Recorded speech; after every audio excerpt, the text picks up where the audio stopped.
All right, I've got my ticket, and we're going to start this unbelievable museum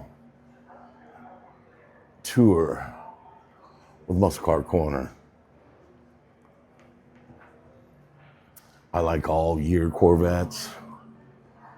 There's not one I didn't really care for except for like the late, like 75 to 80, well, to early 90s. I didn't really care for them too much, but I've got a 2002 Z06 that I built into a track car.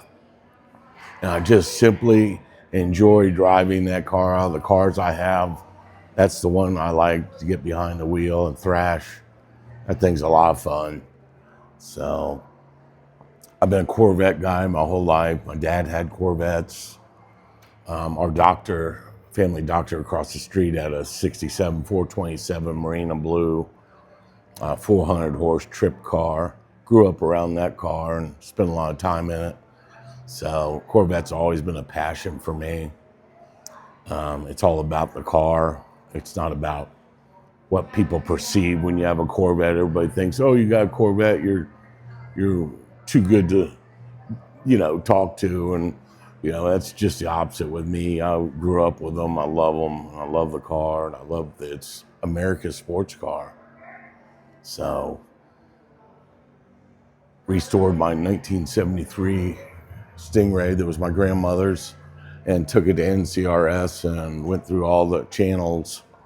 And years before that, got to talk to Zora Duntov and speak to him about his career. And so enough about the gab. Just wanted to let you know who I am as far as Corvettes go.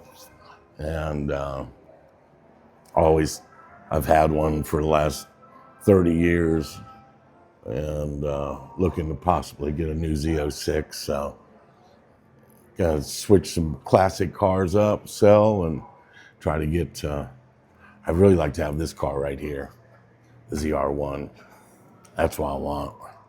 But 175,000 is a bargain for this car, opposed to some of the other cars that are similar, European cars, Ferraris and whatnot. But this one is the Mac Daddy of all of them, and I want to see more about this car. So let's move on in and see what we got in here. Never cared for those. That body design 90 ZR1 was cool when it came out, and those cars didn't end up getting to what they thought they were going to get dollar wise. Beautiful '09 Blue Devil Corvette ZR1, very nice. Love that blue on there, sharp. All right, well, let's move on in.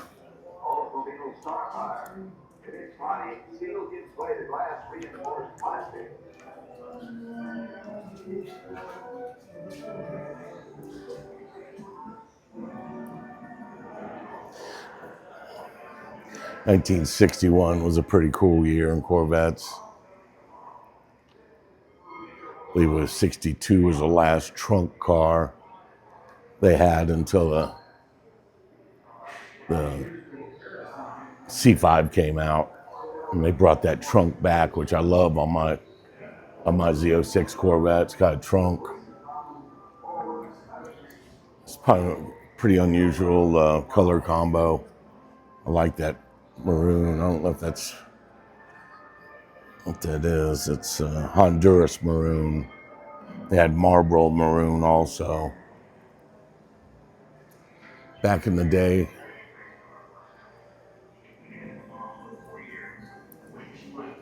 he was the grandfather of the Corvettes right there.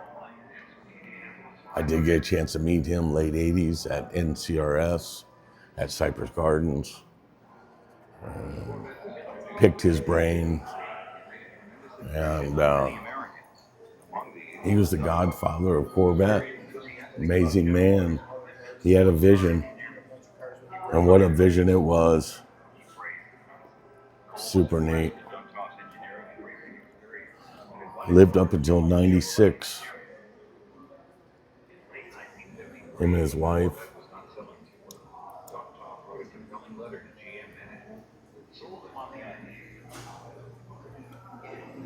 His wife, Elfie, the first lady of Corvette.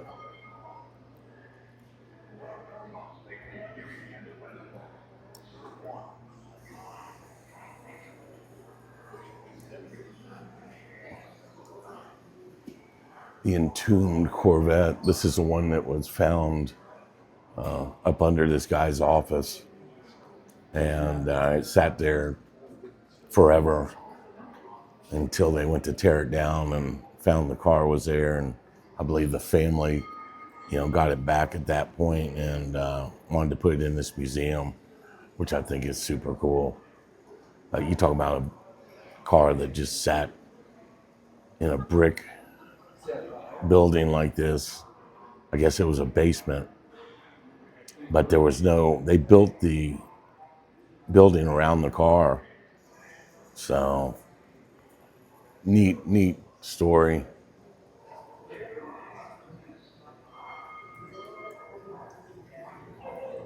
Here's some original pictures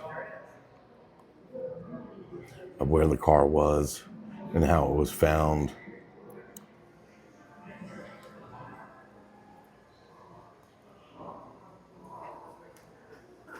It's super neat that it ended up in this museum.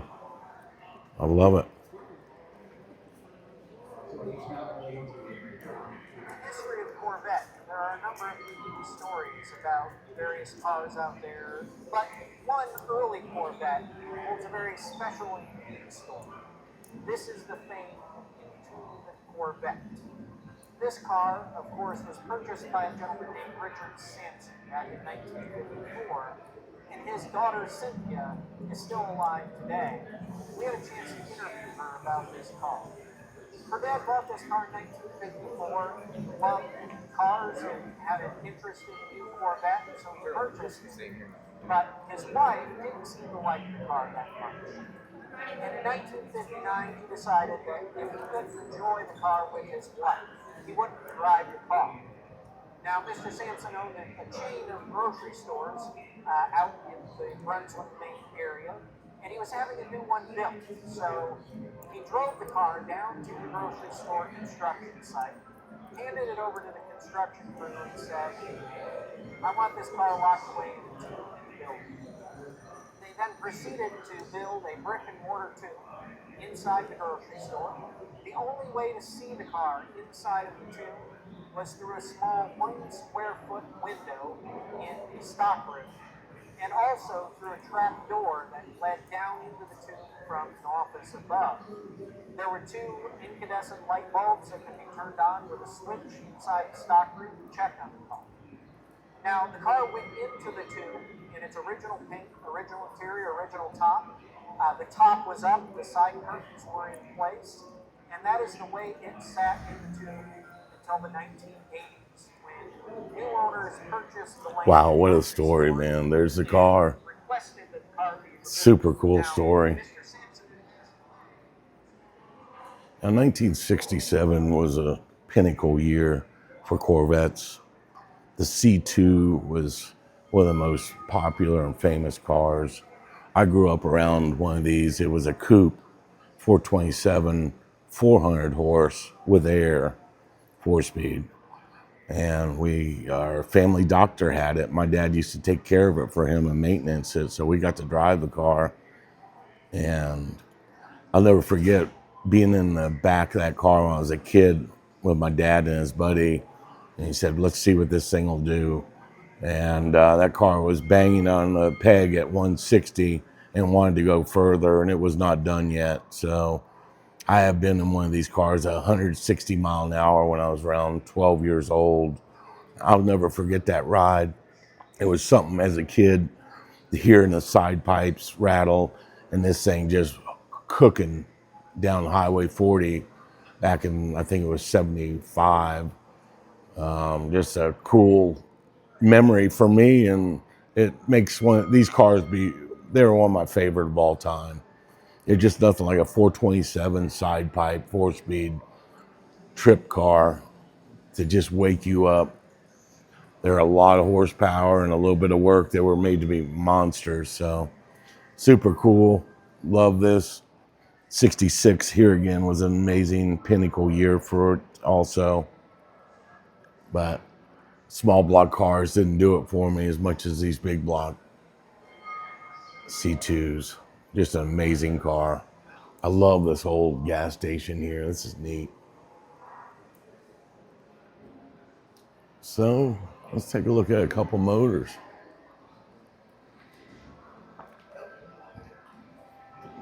The Arden.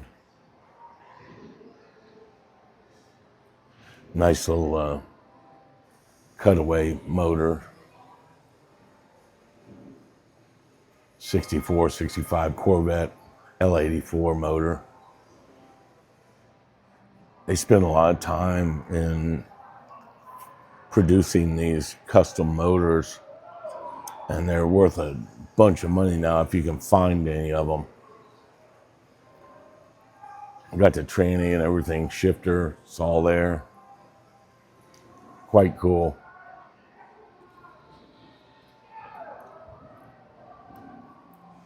America's only sports car. I love that. Now, 73 was a super cool year.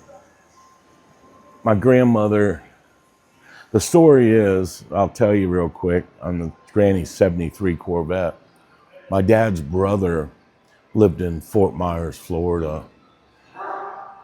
He had a Dodge dealership, Corner Dodge, and he had a double engine Cessna, and he was on his way to Bimini, him and his lawyer, and they got a Mayday signal, and they were both lost in the Bermuda Triangle. Weird, it happened to me, my family.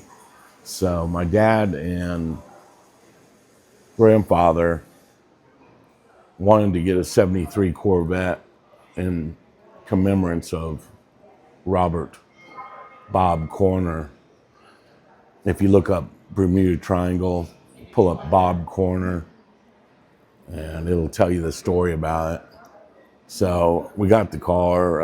It was kind of strange. It was too late in the year to get one, so we wrote to the head of Corvette division high up.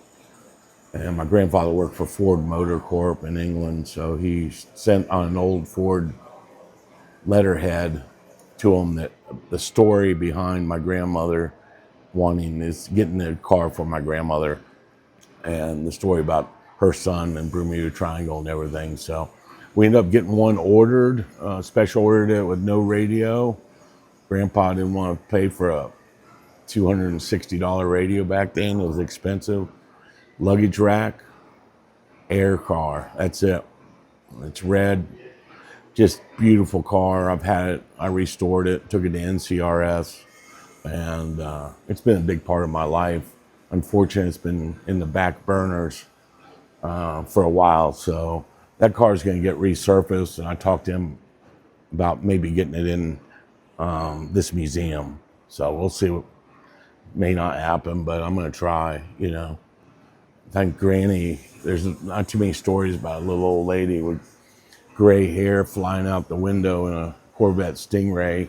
She got it when she was in her early 60s, early to mid 60s, I believe. And she drove it for, you know, right up until late 80s when I got it. But it's a pretty special car, little old lady Corvette from New Smyrna Beach. And 73 was a super cool year. Last of the good ones, really. First year, the rubber front bumper, new bushings all the way around. This car, they rode a lot better due to the body bushings they put in. You know, they did away with the cowl wiper system that didn't work with the darn pre-73s and made a cowl induction hood on it. So that simplified the wiper situation on those. So pretty cool car. I will be doing some videos on that car as it progresses once I get into the shop and start changing all the bushings and get it all prepped for the road again. Bring Granny's memory alive. So take a look at a couple of posts with her beside the car back in 73 and me with it when I've restored it. Just a little bit about my family. We were a car family, big time. My dad's dad worked for Ford Motor Corp in England and ran the Briggs body plant in Essex.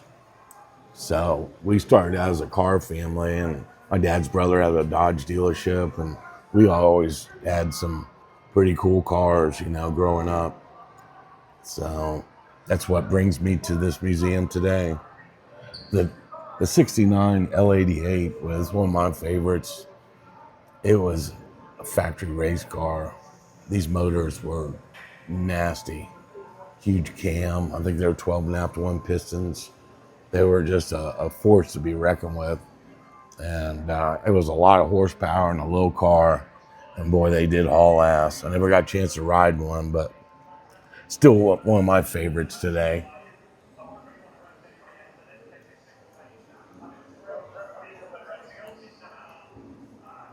Story about E. Pierce Marshall. Not sure about that, but he had a lot of Corvettes.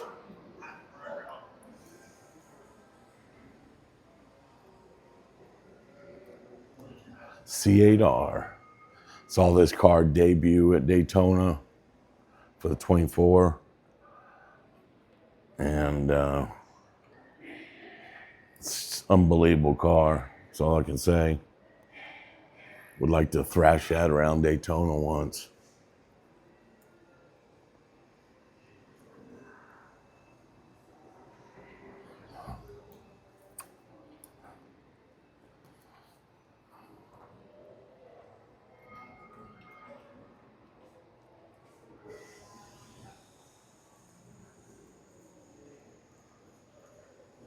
I believe the Earnhardt car is here.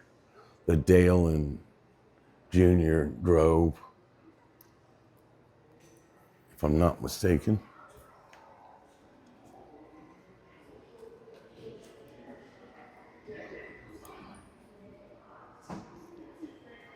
C5R. Man, I love me a C5.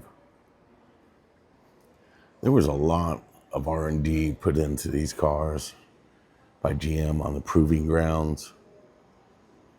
Pull up a video on YouTube, 2002 Z06 owner's manual, and it'll bring a film about how these cars arrived, how they were just an amazing road racing piece right out of the gates, as Z06 was. That's one of the reasons I bought mine. I drove it at Daytona, drove one at Daytona through the road course, and I was in awe on how it handled and performed. So I went 2 weekends after that, went and found my Z06 after I did track time at Daytona with a track prepared Z06 and an 02 model. No, it was an 01. So it hooked me. I realized what the cars were. I had to have one. And it's one of the funnest cars I've ever had. I love being behind the wheel of that car. I made a track car. It's a one-on car. You'll see pictures of it on my YouTube channel, Blue Z06. But, there was a lot of R&D. They ran these cars at the proving grounds until they started braking full throttle for 24 hours. And it made it the true and tested car that it is. Like I said, it's one of my favorite cars. I've had it for 16 years now. So it's one of those things where you just like it and I don't want to get rid of it. I'm taking it so I can do some track time at Road Atlanta. So we'll hopefully next year that will be happening as I'm moving. And I'm only about an hour and a half from the track where I'm going to be up in Western North Carolina. I have plans to be at Road Atlanta with it. Look at that. 84 Land Speed Racer.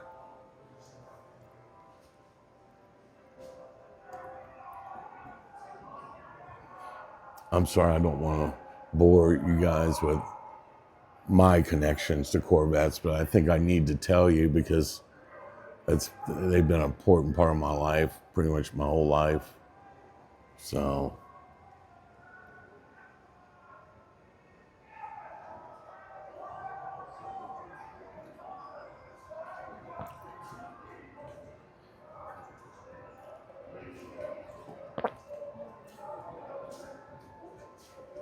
it's pretty cool.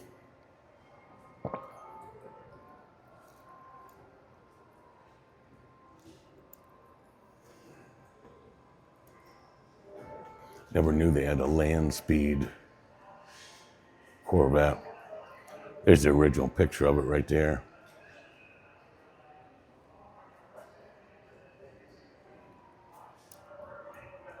'68 L88 car. Dave Hines and Bob Johnson.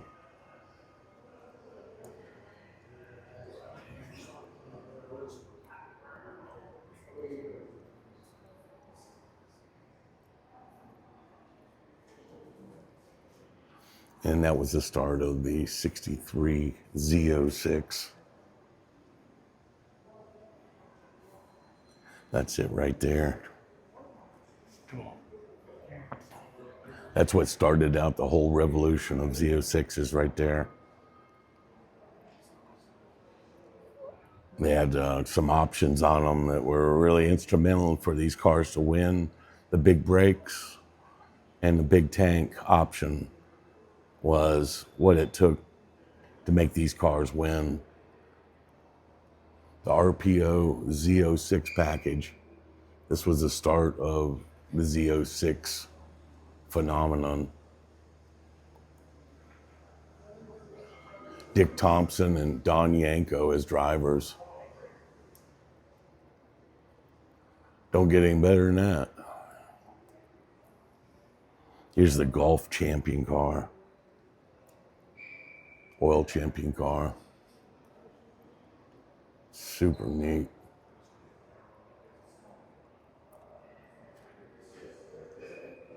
A '62 car. This is a '61 car right here.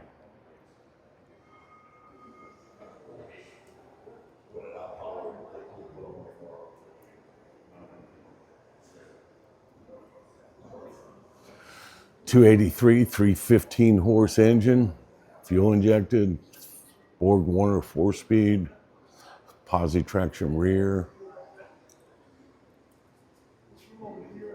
And it had a 37-gallon fiberglass gas tank in it, driven by Don Yanko and Ben Moore back in the day. Super cool stuff. Well, 56 SR2. Wow, I've never seen that one. Didn't know about that one. Pretty amazing. 4th year of production.